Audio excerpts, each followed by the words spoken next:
gosh, I'm trying to hold it in right now. The support's been overwhelming. Tickets for Nashville this week are nearly sold out. We are calling this the Bryson effect. I mean, with how much support we have out here, and it's just the start, that's a testament to what Live Golf is and what the Crushers are doing, what our team's doing, and what we're trying to do for Nashville and places all across the globe. So super excited for the future of Live.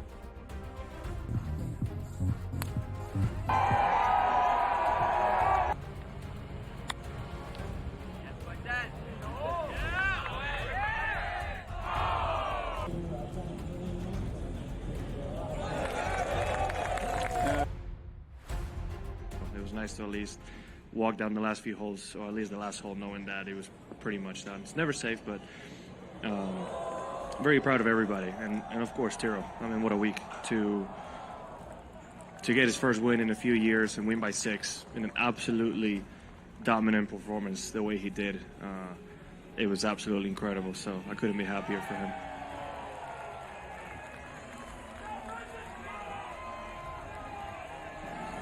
Certainly with not winning for 3.5 years, you kind of naturally question if you can do it again. So I'm just proud of myself to be able to get through that and play the way I did.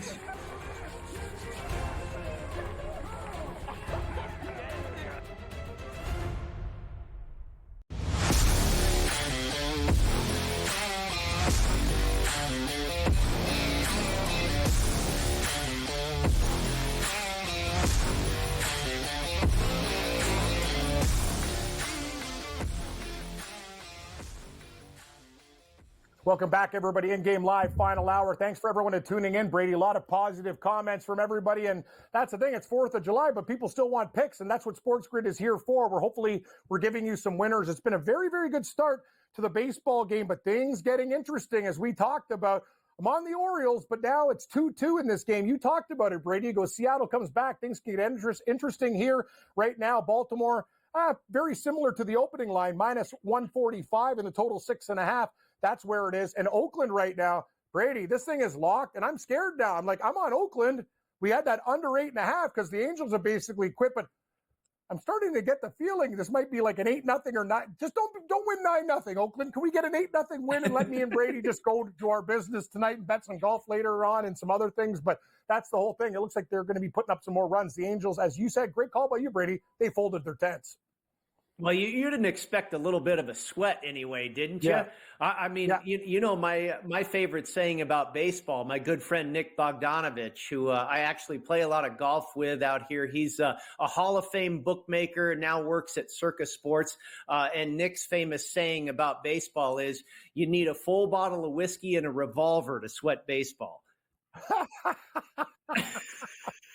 I mean, you talk about a sport that'll drive you nuts. Every night.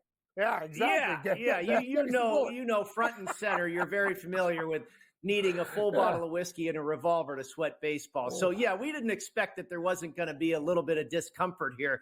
But, yeah, absolutely. The A's with 1 down, runners at the corners, bottom of the 6th inning. I believe they had runners at the corners with nobody out. So thanks to the Angels there, we got 1 out recorded. Need a couple of more. Get through this threat.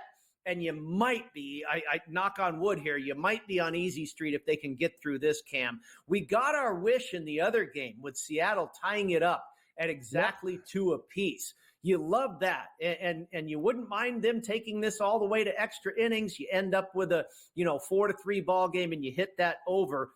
I would say you probably want Seattle to score. Well, you're damned if you do, you're damned if you don't. You'd like to have Seattle score because obviously Baltimore has the better offense, but then you cost yourself a half inning as well because, if the home team's ahead, then we're only going to the top of 9, right? So, 6 of one, half dozen of the other there. It wouldn't be the worst thing in the world if either team, took a 3-2 lead. It's hard to say which one you'd prefer. Baltimore has the better offense. Seattle has the home, last at bats. They carry the hammer. That's true. So, I'm just hoping that things don't get crazy in Oakland, but now they've just added another one. So 4-0 A's, bottom 6. So we're I on see the that A's 2 down, though. You trade an out for a down? Run. You're okay there. Yep. You're damn right. I'll take an out for 4-0 is perfect right now. That is absolutely perfect. 2-2 in Seattle, Baltimore right now. Looks like, wow, shift of the line too, Brady. Baltimore was minus 145. It's a straight pickup, 15 cents either way, total 6.5. And I'm not sure if anybody's got any action in the AAA game, but the Columbus Clippers are beating the Toledo Mudheads 3-1. I have no opinion of that game, but maybe Toledo live. No, just joking. I have no clue. I got enough problems on the golf course. But Brady, Cole just birdied again. He is now literally 9 under par. Valimaki actually birdied 18. He's 10, so I might have not got that out right. That's a huge birdie on one of the hardest holes on the golf course. That's big. I got to be, Valimaki's a weird dude. Like, know what he does? He shows up, and when he shows up, he's there, or else he's never around. He's one of those guys, like, you know what I mean? He's just, when you see him on the leaderboard, you're like, okay. And then you're like, he's still there. Where other guys are there, like a lot of Thursday Warriors and other guys like that. But great start by Valimaki. Didn't he show up at the Mexico Open when Jake Knapp won? Yeah. Yes. We really haven't seen him since then.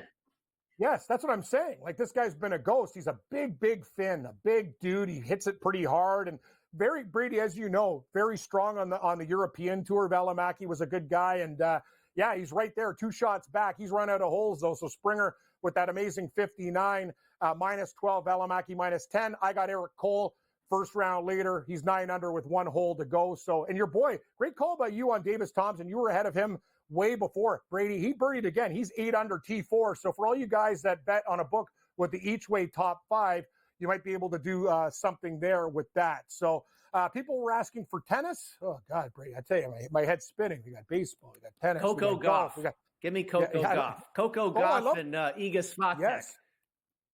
Ooh, I like that. You know, that a lot. You really, I mean, I know Iga's probably the chalk, but I mean, she's been so dominant.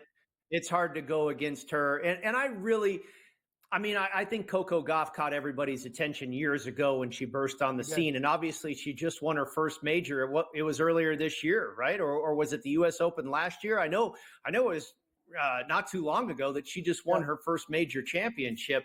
And I'm so happy for her. I kind of thought it was coming a couple of years ago, and now it's obviously come to fruition. Swiatek, I think, is clearly, she's the Scotty Scheffler of women's tennis. Oh, yeah. She's the best. She's almost like betting on Rafael Nadal at the French Open. You know, she's pretty close to a done deal. But Gauff is, now that she has that major, Gauff might be the best contender, you know, to take down Swiatek. I don't know. Again, not completely my area of expertise. Certainly Gauff is somebody I root for. And I know Swiatek is the queen of the sport. Tsitsipas that our friend Julio mentioned, you know, he's kind of the guy, the underdog on the men's side that everybody always wants to think has a shot, but you know, nobody can ever take down the big dogs in the Joker and what have you. But, and I guess he didn't get it done today either.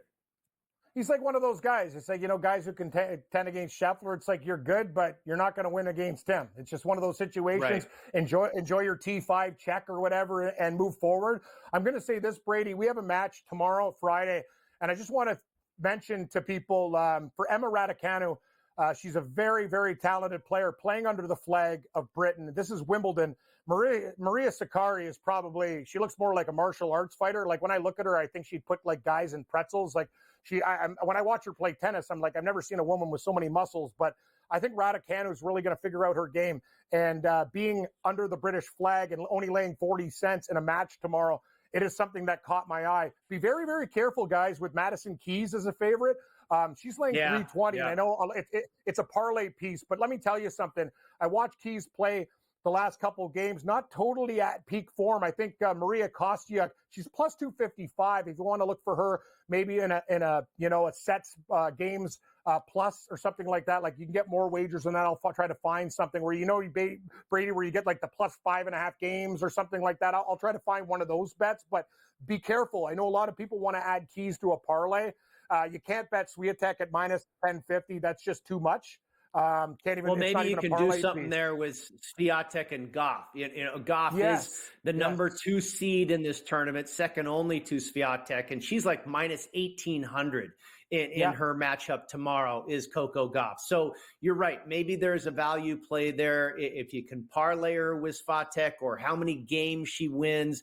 There's probably some different ways. It's like in any sport. You don't just have to bet the Celtics or bet the Chiefs. There's different ways to skin the cat in the prop market, what have you. So maybe you get creative there and you can find yourself a better price on some of these big favorites. Fognini, too, on the men's side. He's playing Roberto Bautista Agut. Agut is like minus 230 in that match. Watch out. Fognini is the guy who beat Casper Ruud in his last match, so maybe he's on a little bit of a heater. So I'd be worried about laying. I know a lot of people like to put these chalk parlays together, Brady. I think they're a very dangerous proposition. The Canadian Denis Shapovalov, he's against Ben Shelton there. He's getting plus 110. Tough match. Shelton, the Florida Gator. Yeah, he's a Florida Gator. The Gator versus the Canadian. Yeah. Interesting Young kid. matchup And he did really well earlier this year. I think it was the Australian Open to get the major season kicked off. I think he went to the semifinals or something like that. Pretty darn good player and on the rise on the men's side. So be careful of him, too. Great call by you. Great call with you. And he's only laying $130. Chapeau's a really good player, but he's a guy that's very streaky too. Like he has the talent to be one of the best in the world, but there's always seems to be too much emotion or whatever. He's a very, very fiery kid. And I know his mom kind of gets involved in stuff and things get pretty wild there on the court, but you're right about Ben Shelton. Watch out for him. That's a nice short price at minus 130 against the Canadian. Brady and I will break it down. We'll go over to the live golf lines. We're almost wrapped up around one of the John Deere, WNBA, and a whole lot more here on InGame Live.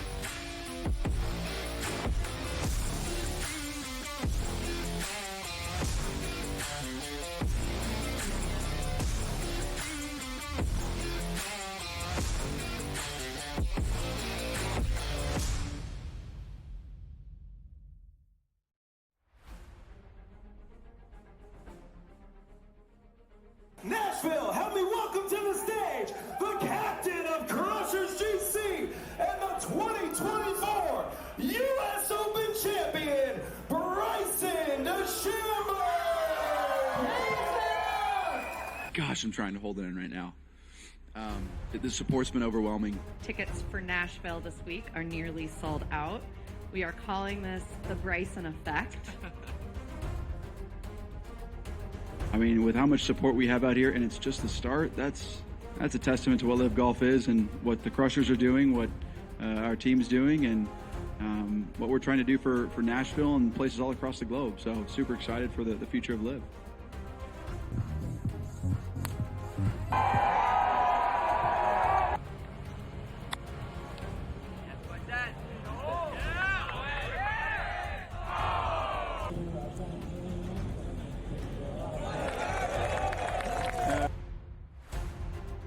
Nice to at least walk down the last few holes, or at least the last hole, knowing that it was pretty much done. It's never safe, but very proud of everybody, and of course Tiro. I mean, what a week to get his first win in a few years and win by 6 in an absolutely dominant performance the way he did. It was absolutely incredible. So I couldn't be happier for him.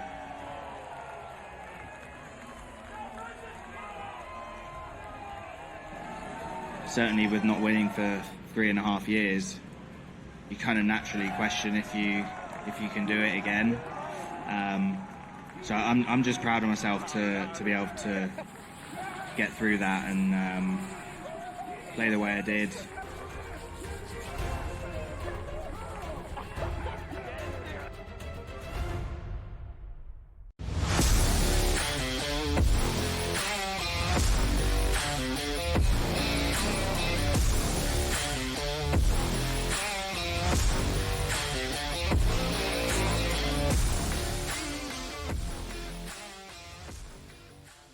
Welcome back, everybody. InGame Live. Happy 4th of July. I'm Cam Stewart, along with Brady Kannon. Shout out to Tommy Reynolds and the crew for working on the 4th of July. Hope everybody's having a great time here on the grid, and hopefully we're providing some winners.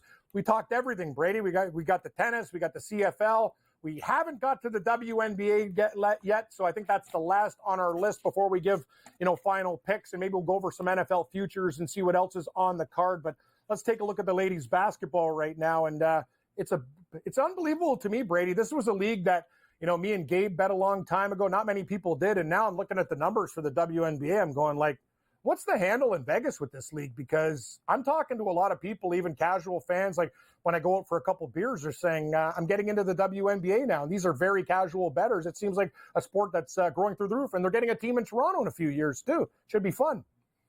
It's fantastic. And it's great for folks like you and I that are on the air here in early July when, you think there's not a whole lot going on, but there really is. And one of the things going on is WNBA. And, it wasn't that long ago where you wouldn't have even probably mentioned this. But I have to admit, I think I watched my first nearly full game the other night when Caitlin Clark and the Fever were here in Las Vegas for that record-breaking attendance game at T-Mobile. They moved it from Michelob Arena at the Mandalay Bay. They moved it over into T-Mobile so they could accommodate another 3,000 or 4,000 fans. And, Kelsey Plum and company just really took it to them. A great game. She had like 42 points or something like that, did Plum. Yeah, fantastic. And then, of course, Asia Wilson, the two-time league MVP. She was outstanding. But, yeah, I'm starting to become a fan myself, and God bless her. It's all because of Caitlin Clark. And it was – I guess it seems to have died down a little bit. It was really refreshing, I think, the other night to see Kelsey Plum and Caitlin Clark kind of yuck it up and have some fun with each other. They were smiling and giving each other a hard time. They were enjoying each other's company, meanwhile also being fierce competitors against one another.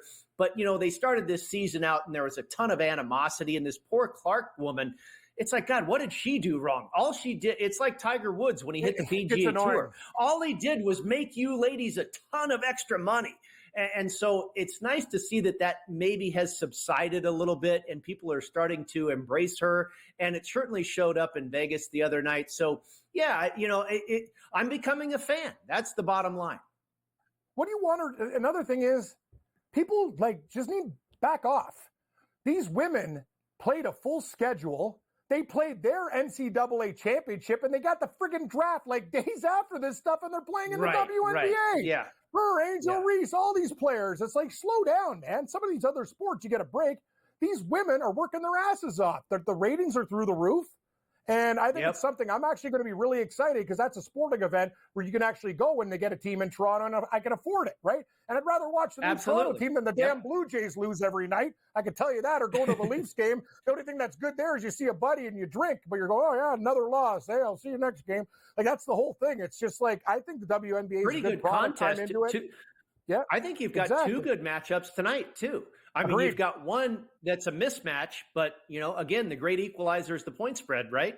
And then you've got another game here, the 5 p.m. Pacific, 8 p.m. Eastern, the Connecticut Sun and the Minnesota Lynx. These are a couple of the best teams in the entire league. The Minnesota Lynx, they are number one in the Western Conference at 14-5, and the Connecticut Sun, they are the second place team in the Eastern Conference, second only to the New York Liberty. They're 15-4 on the year. Just a 3-point spread here for the home team, Minnesota Lynx, with a total of 150.5. I really don't have much of an opinion on this one, Cam. I'll be honest with you. I do have an opinion and made a bet on the second game. Great. Good to hear it. I'll let you take the lead on this early game. Yeah, I'll take the lead, Brady, and you clean it up, buddy, because I'm probably going to go on the opposite. I think the Connecticut Sun are the play tonight. I know their ATS record is 7-10 in comparison to Minnesota. The Lynx have been making people money hand over fist, but I think the spread also tells you something in this game. I think the bookmakers are smart. I think it's a little bit, it looks light. Well, when I look at light, I'm either going to back off or bet the other team. I think Connecticut's in a good spot. I'll take the 3. The money line looks attractive to me. I'm not sure about the total in this game. I kind of lean under, not enough for me to bet it. I can tell you the consensus, people will be betting on the Minnesota Lynx tonight. I'm going to take a shot with the Connecticut Sun, Brady. I'm going to split it up. I'll take the +3, and I'll take the Sun on the money line at +130. I think a lot of Minnesota money will be out there, and I'm going to take a shot with Connecticut. Not my favorite play of the year, but I will be putting a few dollars on it tonight. Okay. All right. Very good. I like it. And if you like the Connecticut Sun, maybe you wait a little bit. You've got about an hour and a half before this game kicks off. Maybe you can get a 3.5. Check the market, see if the line's going to move. You mentioned the majority should be on the Minnesota Lynx here. I tend to agree with you. Maybe you can catch an extra half point there if you're patient. The late game, 7 p.m. Pacific, 10 p.m. Eastern, the Washington Mystics right here in fabulous Las Vegas, Nevada, to take on the two-time defending champion Las Vegas Aces. At FanDuel, I saw 16 points. Unfortunately, I was only able to get 15.5. I took the underdog, Cam. The Washington Mystics are off of a loss, and they are one of the best teams. They might be the very best team. I'm not positive, but they are certainly one of the very best teams in the league against the spread. Now, they're one of the worst teams in the league record-wise. They are in last place in the Eastern Conference. Their record is 5-15, but they are very, very good against the spread. So maybe the odds makers still have not quite figured this team out. A big number, obviously, at 15.5 or 16 points. And here's the other thing about going against the Aces. I love the situation. You just had the game of the century in the WNBA, right? They broke all kinds of, lifetime records. The most attendance in WNBA history, an incredible spotlight on the game, television ratings, everything that was going on with Caitlin Clark here in town. The Aces took care of business. They whipped their tails. And now they exhale a little bit, and the lowly Mystics are coming to town. Perfect spot for me to take the 15.5, 16 points. I think the underdog can get there. I don't know if they'll win. I doubt if they'll win. I think they can cover the number. I'm with you, and I get laughed at a lot. You know what I mean? Brady with my dumpster diving, but take a look. Exactly what you said. I don't care about them winning outright. They're 10-6-1 ATS, right? And that's and the Las Vegas Aces are 5-9. So I don't care how crappy my team is. They're inflated all the time because they're the two-time defending champ.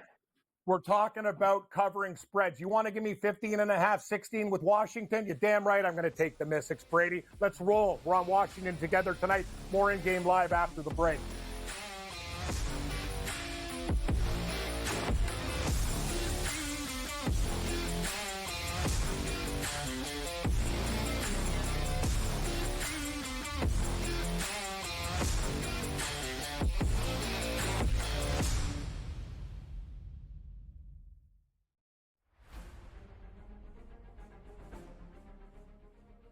Nashville, help me welcome to the stage the captain of Crushers GC and the 2024 U.S. Open champion, Bryson DeChambeau. Gosh, I'm trying to hold it in right now. The support's been overwhelming. Tickets for Nashville this week are nearly sold out. We are calling this the Bryson effect. I mean, with how much support we have out here, and it's just the start, that's a testament to what Live Golf is and what the Crushers are doing, what our team's doing, and what we're trying to do for Nashville and places all across the globe. So super excited for the future of Live.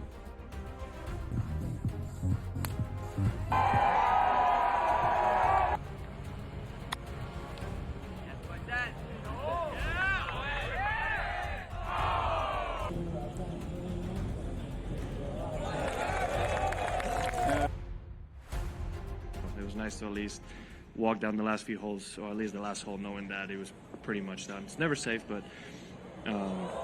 very proud of everybody, and of course Tiro. I mean, what a week to get his first win in a few years and win by 6 in an absolutely dominant performance the way he did. It was absolutely incredible, so I couldn't be happier for him.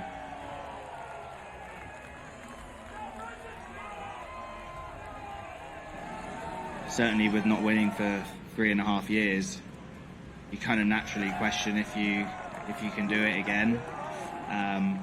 So I'm just proud of myself to be able to get through that and play the way I did.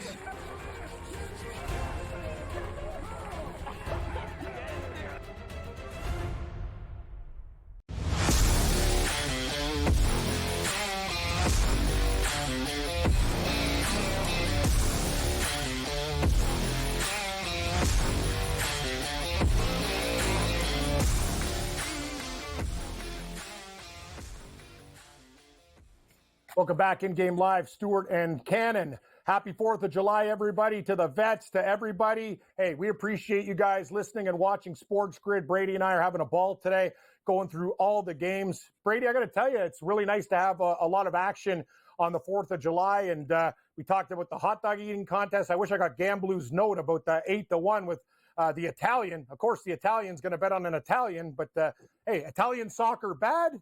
Italian eating good. So good for Gamblu and everybody else who won today. I wish I knew about this guy at 8-1 because I feel And like I'm not positive he was on him. I'm not positive he was on him, but I did see him send a tweet out. Yeah, you know, he loves a dog, and you know, he didn't know anything about what was going on here, but he saw his fellow Italian there at 8-1, and I wouldn't be surprised if he had a piece of him. So, Brady, we were breaking down the WNBA. I told you a little sprinkle on Connecticut. I'll take the 3 and divvy it up with the money line at plus 130. We're both taking the Mystics. Any opinion on the total? It's a crazy one. This is what happens with Aces games. 172.5, my friend. Yeah, I saw that. You know, I don't know a ton about the WNBA. I will admit that, and I probably know less about WNBA totals, but that does seem awful high. I could only go under. And again, I'll just go back to the same situation I referenced as far as which side I like in the game.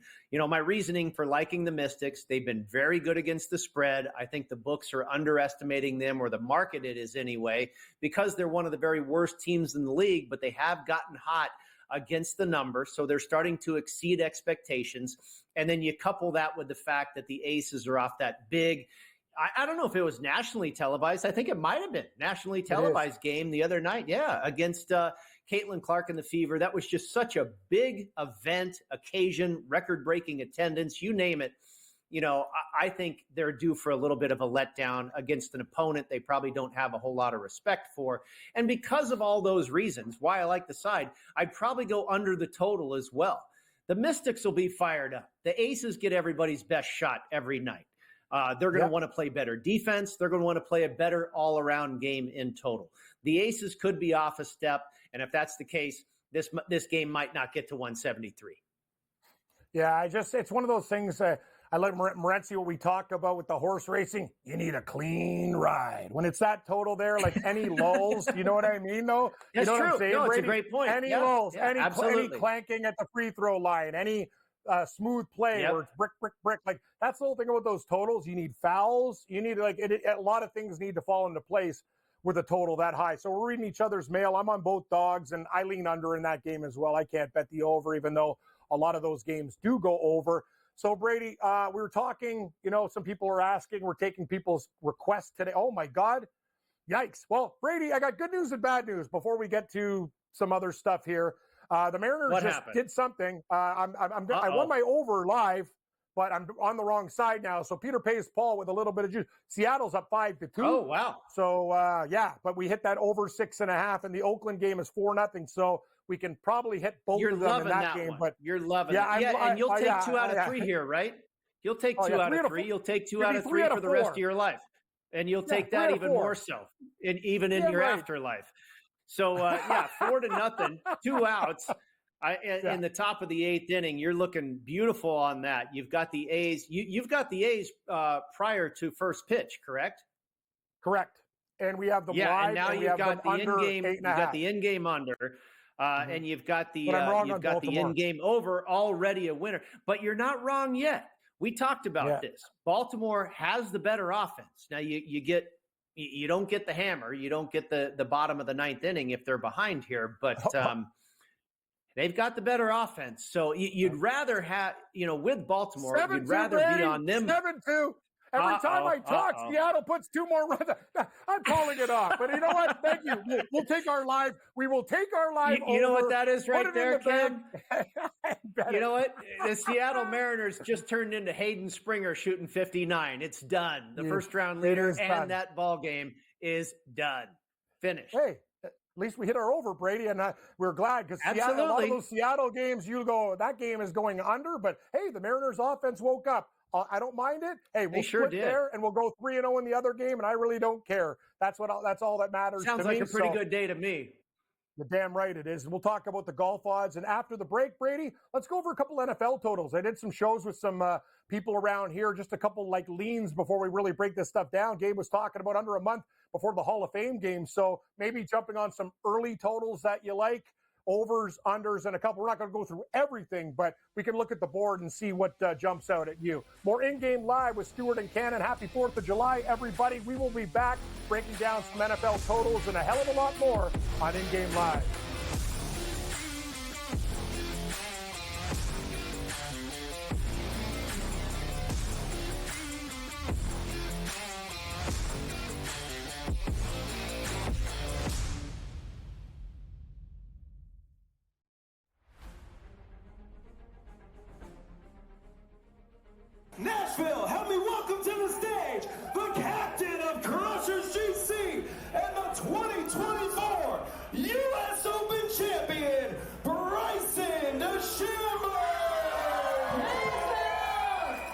gosh, I'm trying to hold it in right now. The support's been overwhelming. Tickets for Nashville this week are nearly sold out. We are calling this the Bryson effect. I mean, with how much support we have out here, and it's just the start, that's a testament to what Live Golf is and what the Crushers are doing, what our team's doing, and what we're trying to do for Nashville and places all across the globe. So super excited for the future of Live.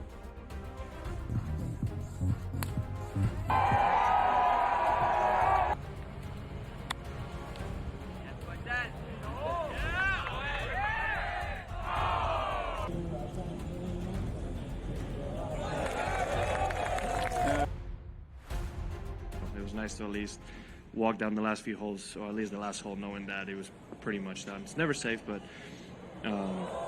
very proud of everybody, and of course Tiro. I mean, what a week to get his first win in a few years and win by 6 in an absolutely dominant performance the way he did.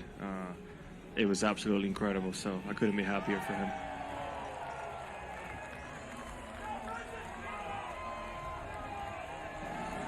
Certainly with not winning for 3.5 years, you kind of naturally question if you can do it again. So I'm just proud of myself to be able to get through that and play the way I did.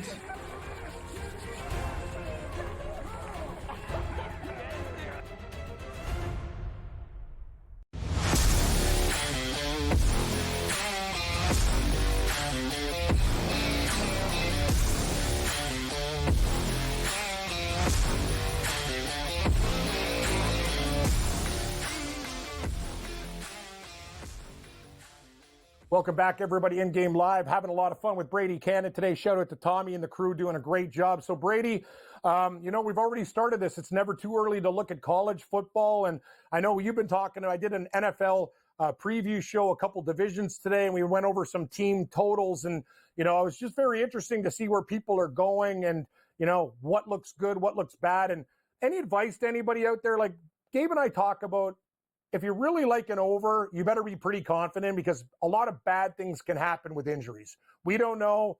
Like, look at Aaron Rodgers last year with everybody with the Jets pick. First game, he gone. There you go. There goes your season total, right down the tubes. Indianapolis, good thing that Gardner Minshew was there, but Richardson got hurt early. So usually bad things more than good things happen. What is your approach to NFL futures? I know you can find a couple of gems out there, but how do you take it? Like, you got to be really confident if you're betting an over. I totally agree with you. You're probably better off starting with an under approach, and that's typically the way I want to go. Now, that being said, I do have a yes bet on a team in pocket. We can get to that in a minute. But let's take the Houston Texans, okay? Mm-hmm. I really loved the Texans last year, and I'll pat myself on the back for a minute. I bet them to win the division before they went into Cincinnati and beat Joe Burrow and the Bengals. I want to say that was about week 10 or so, week 9, week 8, something like that. And I got them at almost 7-1, I think, to win the division. And I was kind of just looking at the schedule, adding things up, how they might play out. Sure enough, they get into the final week with all they really had to do was win. Jacksonville fell off and they got it done. Now they're everybody's off-season darling, and they're going to win the Super Bowl. Nah, not so fast. They would be a team that'd be one of the first teams I looked at to go under their season win total because, again, they've been inflated. They've been inflated by the odds makers because the odds makers know that the public is enamored with, C.J. Stroud, and they should be. They were outstanding. And I'm not saying they're going to be awful. I think D'Amico Ryans was fantastic. Shows you how good of a coach and a defensive coordinator that guy was for the San Francisco 49ers. But no, everything's been pushed and elevated a little bit too high for my liking. And the other thing is the secret's out. Everybody knows this team's really good. So they're going to get everybody's best shot. They're no longer the lowly Houston Texans. So that would be a team, just off the top of my head. And I haven't bet it yet myself, and I might. Admittedly, I'm still, full blown into golf season here. Probably next month, as of August 1st, I will start to flip the page and really start to dive into the National Football League and may make some futures plays at that time. I already have one. We can talk about that in a minute, but haven't done anything else just yet. I will be looking at the Texans under if the number hasn't gotten away from me too much. It's funny, Brady, and you got to look at a lot of stuff like books with 10 flat or 9 with this. Like on my book here, I got the Houston Texans over 9.5 wins at -150. That's a lot of juice to be laying right there, and it's something. It is. I would have to be considering going. Yeah, you know what? I'm not jumping through hoops either. And didn't they lose to Carolina last year or two? Like there's just one of these things. Like Houston was amazing. I get it. Fantastic year, but it's hard. You know the way the NFL works. Sometimes you're on fire and then things can change really, really quickly. And I want to talk about, before we get to your surprise kind of team, I want to talk about probably one of the most, hype teams, bet on teams. They think it's a weak division, which it is, but I'm looking at the exact same thing with Atlanta. How do you feel about the Falcons? Their total right now, 9.5 wins over, again, -150 on my book. And this is FanDuel Canada, everybody. I'm not sure what it is anywhere else, but it's -150 to the over 9.5, +120 to the under. What do you think about the Falcons? Isn't that incredible? The Atlanta Falcons are going to win 10 games. That is, I don't know. I remember a couple seasons ago, the Falcons were everybody's darling.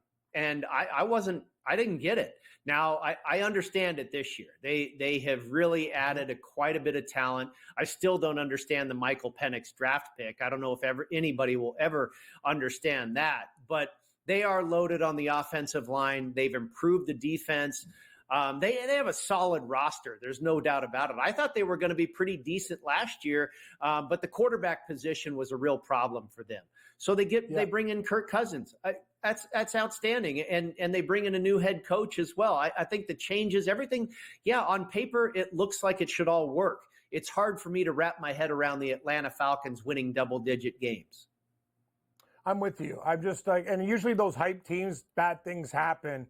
Brady, I gotta ask you about this one, because this is a team I've always had a soft spot in my heart for them. I guess because my nickname is Oso, being bear. When I was in Spanish and I won a belly flop and cannonball competition, they're going, Oso, Oso. I go to my buddy, I go, what the hell's Oso? He goes, it's bear in Spanish, bear. Nice. Bear. I'm like, yeah, I won. Give me that bottle of whatever you got. I'm the winner of the belly flop / cannonball competition. Bears.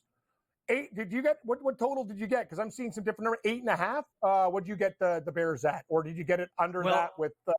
Tell me about it's the Bears. Probably a better bet. It's probably a better bet, in my opinion, is to play over 8.5 wins. They have the easiest schedule in the NFL, and that might be arguable by a couple teams or so. Basically, they have one of the top 2-3 easiest schedules in the NFL. And that's what you get when you get a last place team and a lousy division and all that type of thing. So the Bears are the beneficiary of a very easy schedule. They play a couple of tough divisions like the NFC West, but they catch the Cardinals. They do play the Niners, which is a tough one. But if you look at that, where they play the Niners, I actually think, and maybe you can bet a look-ahead line, you might take the points right now with Chicago. It looks like a bad spot for San Francisco. San Francisco comes off of like 2 straight games on the road where I want to say they play like the Packers and the Bills or something like that, and then they come home for the Bears. That could be really tough. I can't remember exactly how it plays out, but I know it's a spot where the Bears could actually sneak up and win that game. But you just go through the schedule. I think they get 10 wins. I think they have a really good shot to get 10 wins. I think they'll split with the division.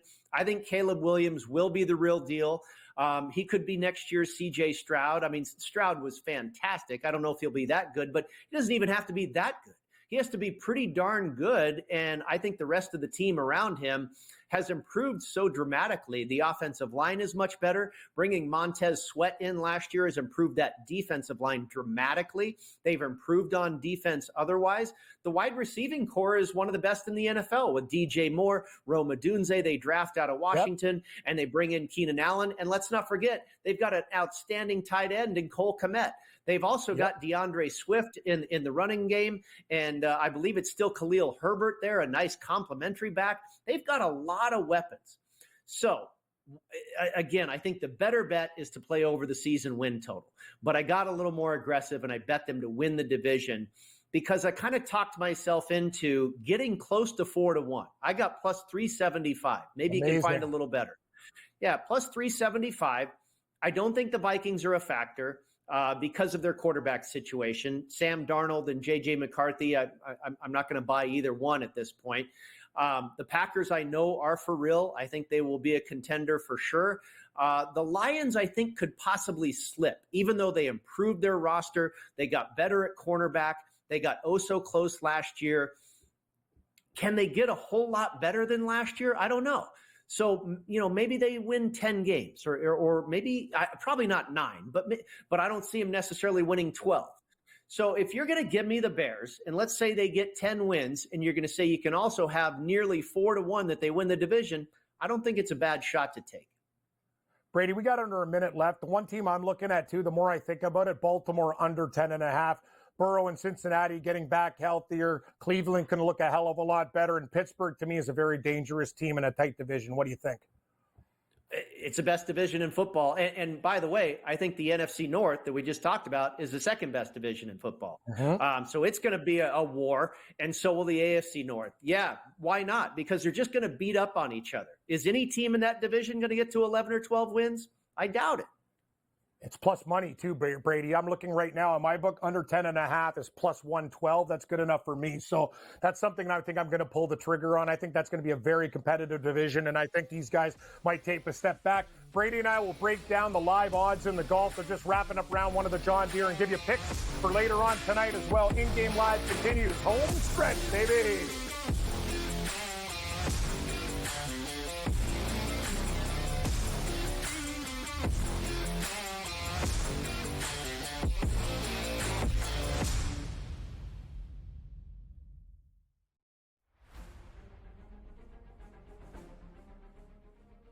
Nashville, help me welcome to the stage the captain of Crushers GC and the 2024 U.S. Open champion, Bryson DeChambeau.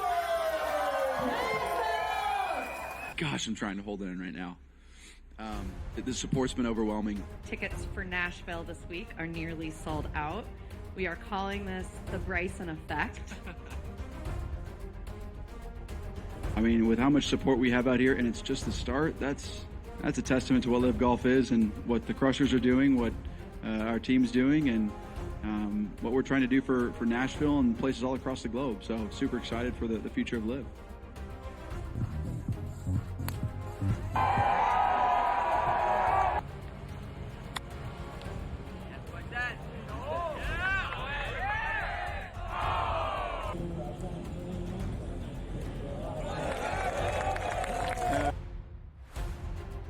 Nice to at least walk down the last few holes, or at least the last hole, knowing that it was pretty much done. It's never safe, but very proud of everybody, and of course Tiro. I mean, what a week to get his first win in a few years and win by 6 in an absolutely dominant performance the way he did. It was absolutely incredible, so I couldn't be happier for him.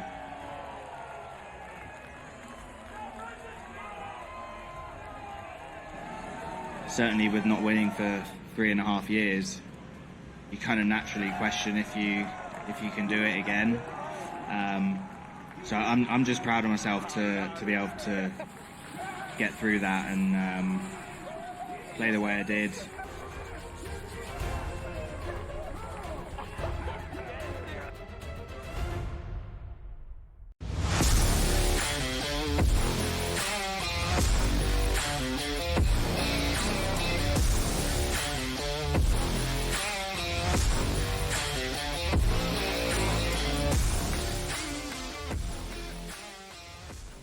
Welcome back, everybody. Thanks for joining us. 4th of July in-game live. Stewart and Kannon. We're almost at the finish line here, Brady, but we still have those games going on. Can this Oakland-LA game, Angels game just end? It's 5-0 in the 9th inning. No monkey business. Oakland, please win 5-0. That would be perfect.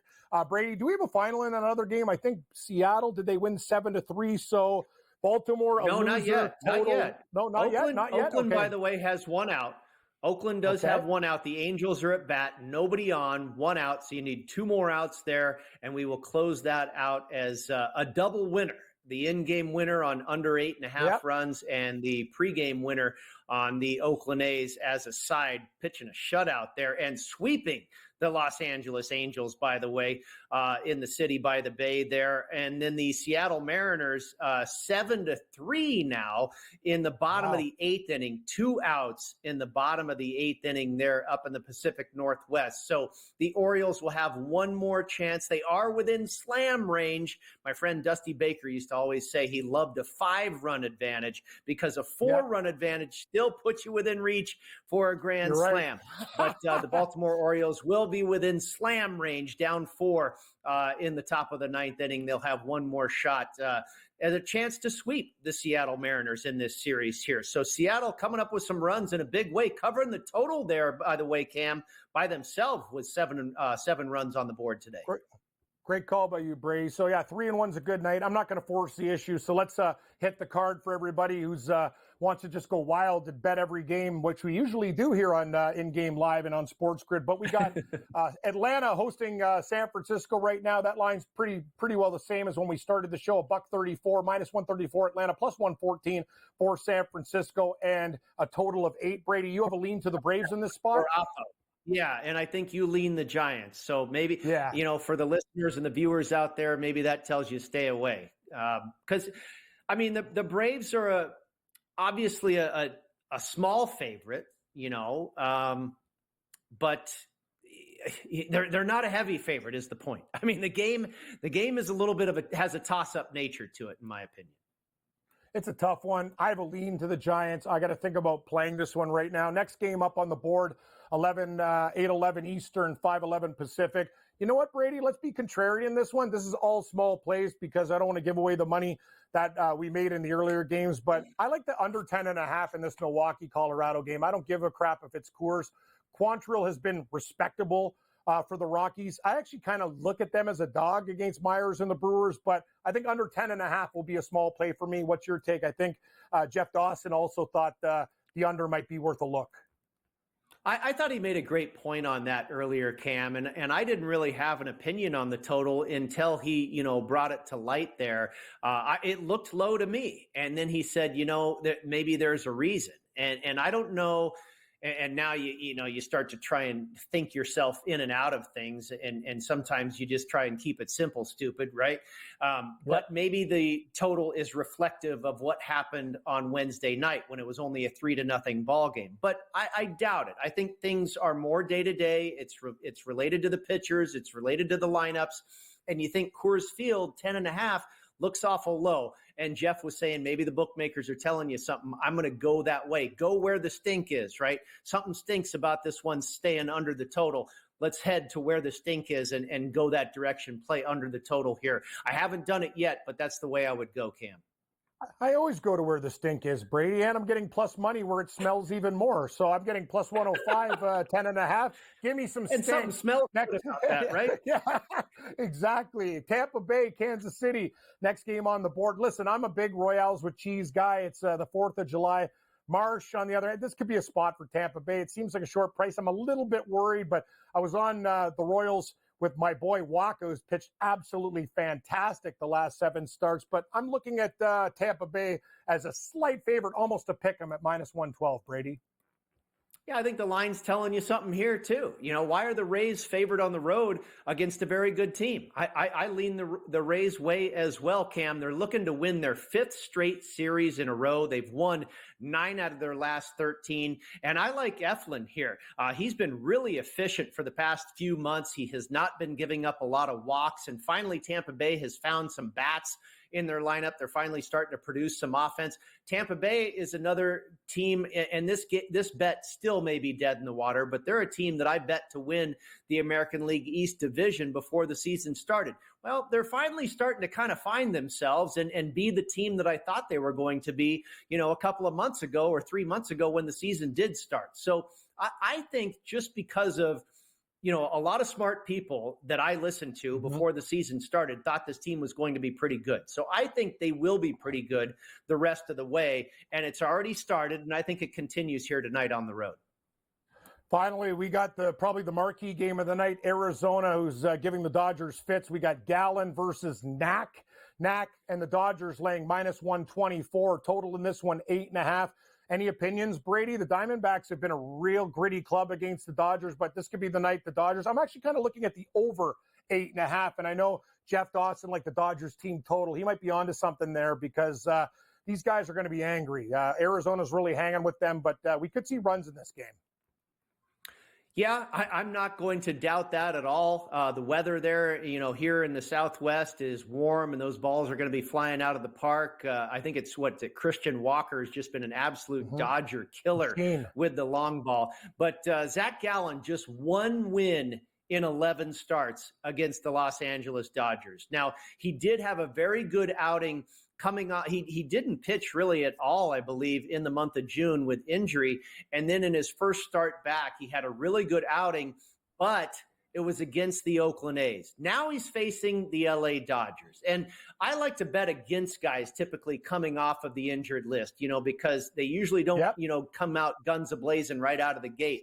Well, he got a break, and he was able to come out off of injury against the A's. Now he faces the Dodgers. I don't think it's going to go so swimmingly for Zach Gallen and the Arizona Diamondbacks.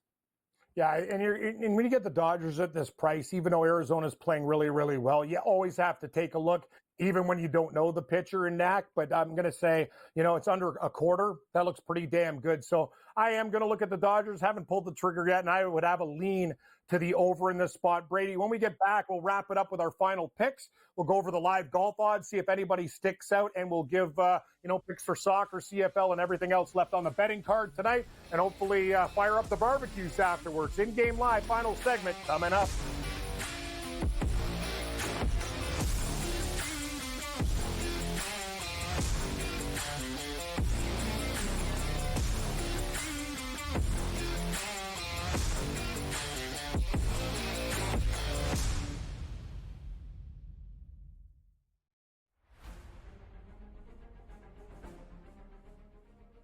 Nashville, help me welcome to the stage the captain of Crushers GC and the 2024 U.S. Open champion, Bryson DeChambeau! Gosh, I'm trying to hold it in right now. The support's been overwhelming. Tickets for Nashville this week are nearly sold out. We are calling this the Bryson effect. I mean, with how much support we have out here, and it's just the start, that's a testament to what Live Golf is and what the Crushers are doing, what our team's doing, and what we're trying to do for Nashville and places all across the globe. So super excited for the future of Live.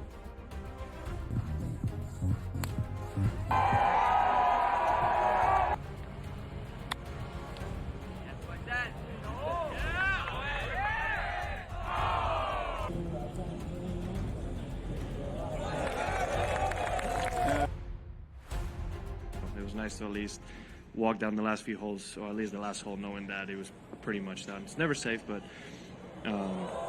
very proud of everybody, and of course Tiro. I mean, what a week to get his first win in a few years and win by 6 in an absolutely dominant performance the way he did. It was absolutely incredible, so I couldn't be happier for him.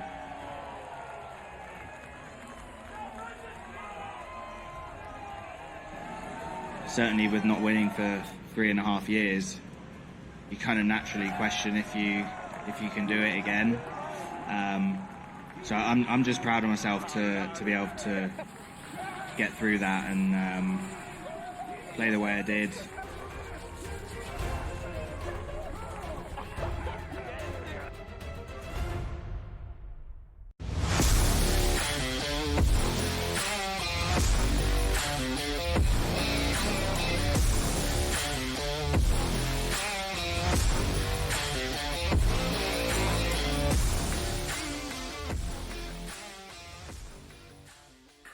Welcome back, everybody. Thanks for joining us on the 4th of July Spectacular here. Brady, I got some good news for you, too. We can look at his golf odds here, and we'll have some picks before we wrap her up tonight. Davis Thompson, a guy that you were mentioning, he's now the favorite in the John Deere. Just wrapping up round 1, we talked about Hayden Springer with that 59. He is also the co-favorite plus 850. Eric Cole, who I have 9-1 now. Can't bet him at that price. Denny McCarthy, a guy that we have 12-1. Luke Oh my God, Brady! All my guys are like doing like they're right at the top. I don't have Sammy Valimaki 14. Your boy Adam Svensson, great pick 19. Ryan Ginger, that's Aaron Rye at 20. Glover 22. Seamus Power, another one of our friends at 22. Sepp Strack at 25. Sunjay M 25. Great start for our guys, Brady. Anything catch your eye here in the John Deere Live? And we know tough conditions tomorrow. Yeah, we talked about it earlier, Cam. I mean, there is so much golf left here because of what the weather is going to do tomorrow. If this was just going to be calm and perfect like it was today, then you could probably glean a lot more or predict a lot more of what was going to happen than we can at this point. Because in perfect conditions in a birdie fest, it's like a track meet. The team that is out in front, they're not going to slip. They're not going to drop the baton. You just need to keep on. And that team that is ahead is at a big advantage. Well, now we have a serious weather factor happening on Friday. The temperatures are supposed to drop into the mid 70s and the wind is going to kick up 10, 15, 20, 25 miles an hour. So I certainly don't think there's going to be a 59. The low round of the day tomorrow might be 4 or 5 under. So I'm not going to necessarily dive into the live market until I see what tomorrow deals these players. Over the weekend, it looks like it'll get pretty predictable. Saturday will be another day where I think they can really go low. Sunday, there is a chance for some thunder showers, but I think they can probably adjust the tee times or whatever. Who knows? That's still a few days away. The weather could change dramatically between now and then, but it looks like the wind is gone, and the wind will only show up on Friday. So I think I'm going to play wait and see. But you're right. All the guys that we figured pre-tournament are really still in the mix, even go down to guys that are 5 under par. Jake Knapp got out to a great start, kind of cooled off towards the end. Your guy, JT Poston, he's 5 under. My guy, Sunjay M, 5 under. You move into the 6 unders there. You've got Zach Johnson, a 2 or 3 time winner here at this tournament, I believe. Bo Hostler, you mentioned, a popular pick at a Birdie Fest tournament like this. Seamus Power at 7 under. Svensson, McCarthy. Yeah, all the usual suspects, the guys that we saw on a lot of different betting cards from a lot of sharp people in the golf betting space, they're all right there, really not any worse than about 4 under par at this point. And like we talked about earlier too, you throw out the 12. That's an outlier. The 9s with Eric Cole and Valimaki, that's probably the true leader at this point.